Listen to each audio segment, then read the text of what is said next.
Hello, everybody. First of all, happy Friday. Happy Friday. After that segment, going after a wine and cheese segment, that's intimidating, but here we are. Um, Obviously, I'd like to thank World of Hospitality and I Meet Hotel for setting this up and allowing me to add, my 2 grains of sand to this crucial topic, which is really about our hospitality, beloved hospitality industry that we all love so much. Clearly, if you're, congratulations, if you're still here watching this on a Friday, it means you're still enthusiastic about hospitality. And that's really the overlapping topic here. It's not all doom and gloom. Things are going to adapt and change, but it's really important that everyone is still enthusiastic about hospitality and what we can bring forth to all our guests day-to-day life, right? In hotels, restaurants, everywhere. So what does our beloved hospitality industry look like now and a year from now, right? It's definitely changing as we go. I think that really the key here is adapt and survive. That's really the theme today for hospitality and a lot of the trends that we're seeing. It's adapt and survive. Thought of calling it adapt or die. I thought that was maybe a little dramatic. So we're going to keep it positive, right? It's really important that operators understand the new environment that we're in and to adapt their business plans accordingly to adapt to that. What have we learned from 2020? Clearly a lot of lessons. Unfortunately for some, it's their last lesson as they're out of business, but maybe they'll reinvent themselves in a new facet, a new restaurant or a new venue. But clearly it's been a wake-up call for a lot of operators out there. My background, started One Haus, CEO and founder of One Haus. We service the hotel and restaurant industry as far as staffing goes, anything from corporate level all the way down to unit level. We recently launched Greenhouse, which does exactly the same service for the legal cannabis industry, which is quite booming, especially in America. Obviously in Europe, it's been going for many years, but we feel that a lot of the staff translates over from hospitality to cannabis. So my outlook is mostly from the United States, where we have offices in LA and New York, Miami, and other territories. But a lot of the trends and the problems that we're dealing with right now are global, right? They're gonna really resonate to a lot of people in Asia and Africa and Europe and all over the world. Clearly, we're excited about the vaccine progress, right? There seems to be a lot of vaccine progress in the last couple of weeks. That's exciting, but we really have to balance that between the fear and the appetite of the consumer to actually dine out. That's one of the trends that we're seeing right now. People in certain cities and countries are allowed to go out, but they're still a little bit scared to go out, right? So that is kind of a mixed bag, right? We still have to see what happens with the vaccine, but it's important that we create a very warm and inviting environment for customers, clients to actually come in, right? That's the main fight right now for operators. We're going to see business models changing, short-term shift in consumer needs. And I think that people are craving less contact. That's clear, right? Just from the fear of things, and more options. They're looking for more options as well. Even in hotels, we're seeing the shift, dramatic shift from, hotel stay versus Airbnb and other peer-to-peer businesses, right? People are not looking for a crowded lobby. They're definitely not looking to be crammed into an elevator, right, with 10 other people. So we're seeing a lot of customers shift in their behavior, and it's going to obviously go on for the next year or so until things settle down. I think the long-term changes that we're going to see may alienate some pre-COVID consumers, right? Consumers that were used to a certain thing, and now things have changed and they're not as comfortable going out, traveling, things of that nature. It's important to see how we compensate for that as operators, right? What do we do to make that still appealing for people to come out, to travel, to eat in different restaurants, things like that. There's also going to be a shortage of jobs. There's going to be less jobs to fill, but more candidates in the talent pool, right? That's going to be quite competitive. It's important that students coming out of hospitality schools are standing out from the crowd, right? Making yourself indispensable, right? Having multiple skill sets that will help you get that job or continue your career advancement. I think overall, the operator's mission, seeing what we've seen this year, is to try to revive the romance in dining out. As we all know, it's a dining experience, right? It's not just going to eat, it's the whole thing. And right now, frankly, it's a little bit sterile in some cases, right? How do we create new safe touch points or magic moments for the guests to remember to balance out a little bit of that mask and I can't see my the employee's face and things like that that are a little bit alienating for a guest, right?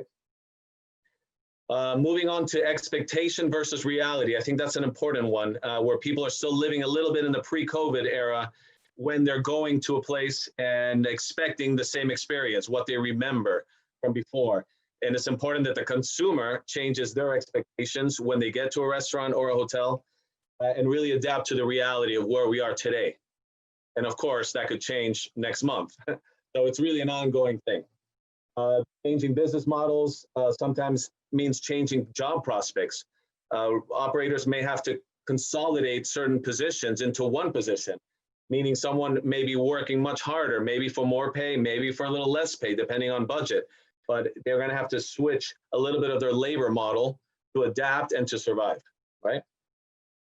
The dining experience, I think, has been modified as well, and people need to realize that when they go out.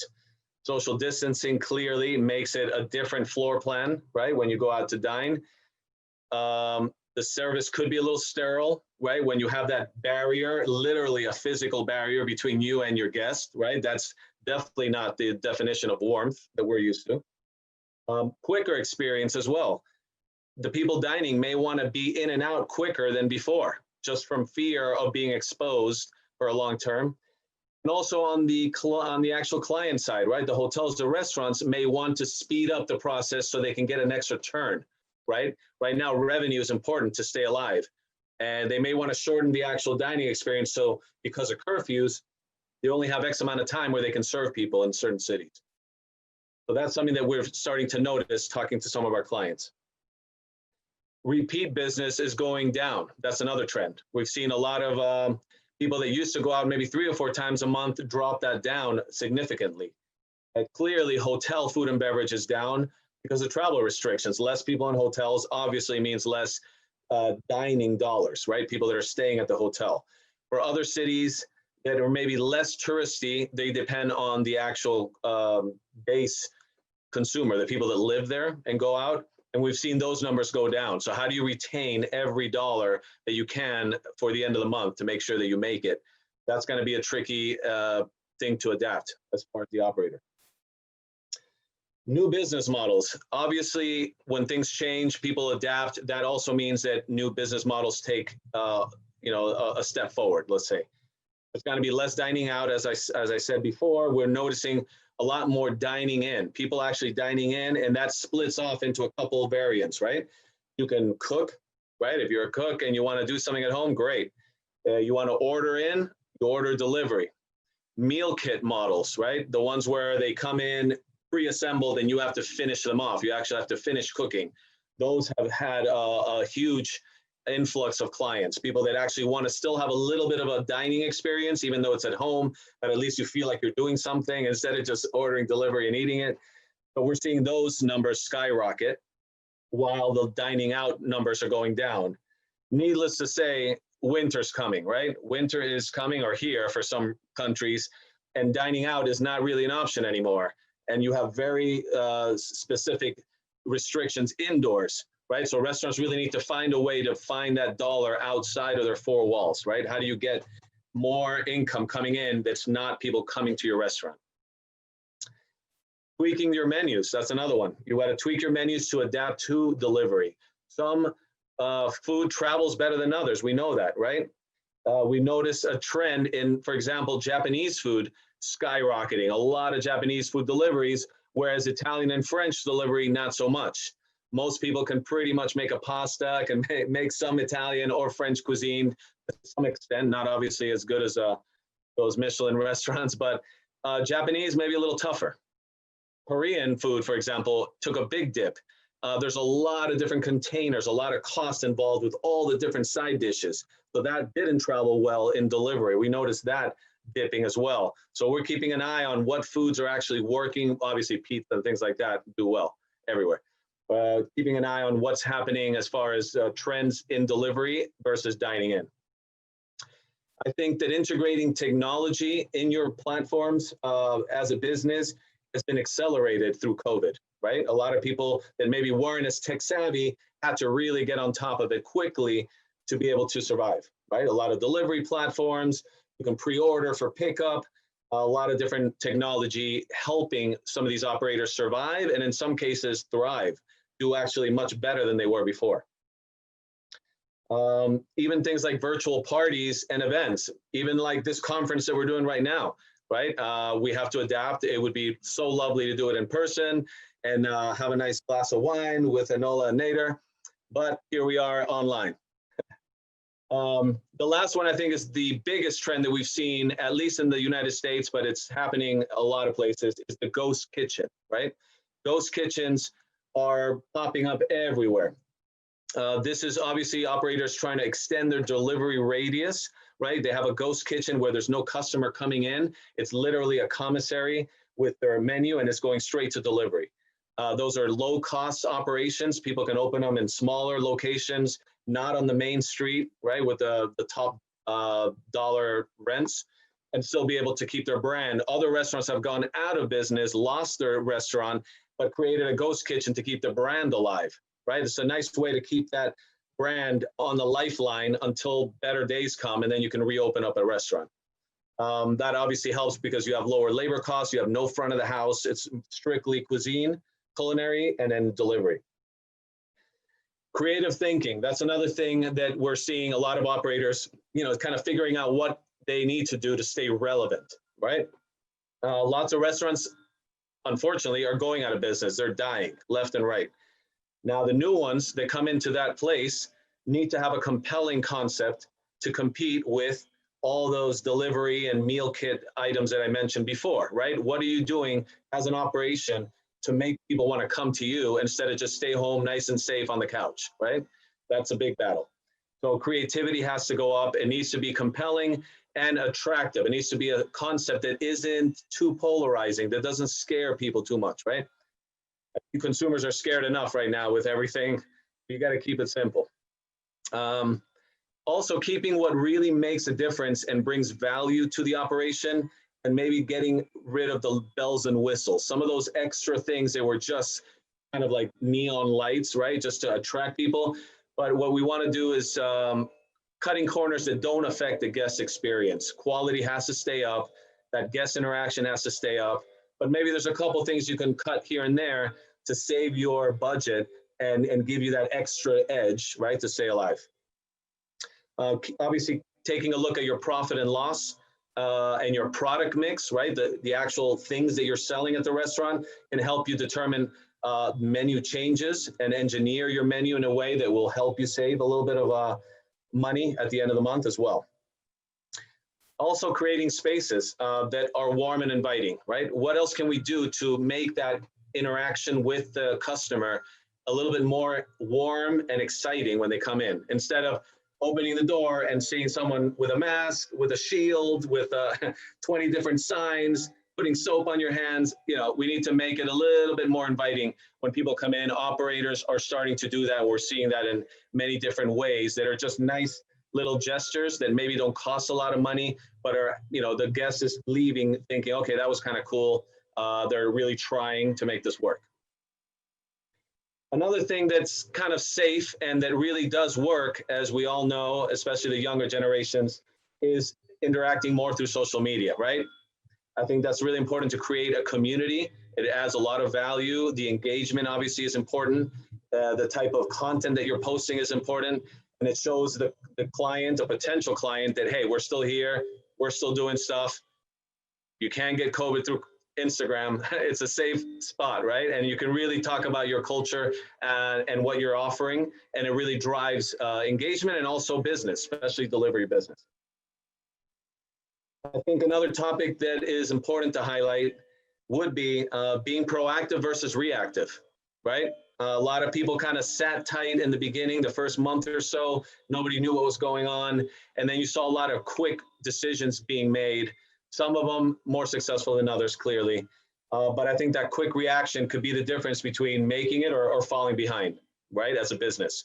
It's a little bit what we call chess mentality. You want to think 2 or 3 steps ahead, right? What do I need to do to stay competitive and to stay safe? Instead of just waiting for something to happen and then scrambling, right? We all know that scrambling doesn't work too well. Your staffing levels, your inventory control, your menu, what can you start thinking about as an operator to give you that edge a month or two down the line? Another one, obviously, staying on top of regulations. As we know and we've seen, the regulations are changing sometimes daily. Very hard for operators to stay on top of it, what their city and country regulations are so that they're compliant, they're not getting in trouble, but they're also maximizing revenue. So it's very important to stay on top of that. As an operator, we've seen a lot of operators not do that and get in trouble, right, for not having the right regulations in place. I think that anticipating guest needs, just like anything, is important, right? Being on top of what the guests may need when they come in. But also, as an operator, don't forget your staff. Your staff is going through a lot as well. And we're really advocating this with all our clients to make sure that they're really making sure their clients and their employees, the actual staff in the restaurant, are healthy. They're doing well. They're taken care of. They're safe. They're coming to work in a safe environment. And you're maximizing their revenue any way you can. And to back up quickly, my company, we deal with, some of the bigger hotel and restaurant chains in the world, but then we also work with very small independent restaurants as well. So my insight, after speaking to a lot of different people, is kind of unique, right? We can be talking to the Virgin Hotels and their expansion, or the Four Seasons, and then the next moment a small independent restaurant in San Francisco, right? Some of the needs and issues are the same, and others are totally different. And it's giving us kind of a worldly view, I guess, of the issues. Lastly, new hope. I think we need to, like I said in the beginning, really be optimistic about hospitality. This is what we love to do. And I'll leave you with this question, right? What other industry is better prepared than hospitality to adapt and survive, right? That's what we do every day. We don't know what guest issues we're going to have. We don't know what equipment's going to break down. We don't know who's coming to work or not. So many things and variables, forgetting about just the cuisine side of it, that we as operators, managers, even servers, et cetera, have to deal with on a day-to-day basis. I think the hospitality industry is probably the best equipped to really tackle this issue of COVID and to adapt and survive. So I hope that was informative, and any questions, I'd love to address those. Yes, thank you so much, Mr. Hewitt. We do have a few questions here in the chat that we'd love to ask you. Great. So the first question we have is going into a bit more detail. We moved and we spoke about previously in our webinar about technology. So what do you think would be the effect of the progressing technology on food and beverage in the coming future, maybe coming few years? Well, I think that technology, the platforms that I talked about, one, for engagement and creating community, right? For people to know what you're about as a company, what you're selling, what your competitive advantage is. And two, directly to actually get more revenue, right? So what are you doing to make it super easy for consumers to go on your site and order, see your menu, visualize it, even pick up delivery, right? Where you're just ordering it and you can go to the restaurant and pick it up. There's ways that you can use technology to make that experience better and to still stay connected with your consumer. What you don't want to do is kind of disappear in the background. Okay, my restaurant's closed, and then you never hear from me again, right? And then 8 months later, oh, here I am again, right? That gap there, you need to close that gap and stay super focused on the core clientele, the people that are rooting for you. Right? Thank you. Thank you for this answer. We have a second question for you. So as mentioned before by Mr. Quijman, connecting and communicating with people is a key in our industry even more. And you raised the fact that some types of cuisine are traveling way more easily than others. So obviously there is a question of way of cooking and difficulty, but do you think it is a question of communication as well? I guess the communication as far as what the guest expects when it gets to the house, if that's what you're asking, then yes, absolutely, because that ties back into expectations. If that's not the question, let me know. Yeah? No, it's exactly the question. Thank you. Okay, cool. Basically, it's all about expectations, right? You want the guests, when they open up that package, to get like wowed, like what they expected or better, not what they expected and worse. So that is something that, again, communication, and you can use Instagram, which is very visual. And a lot of our clients actually do that. They'll show the to-go containers with everything inside and say, order from us, we're getting this, the desserts, the way they look, the different containers that they're using. People already have the expectation. That's what I'm going to get when I order. And that triggers them to order it. And if you don't know what you're getting and it comes home and it's a total sloppy mess, are you going to order it again? Maybe not.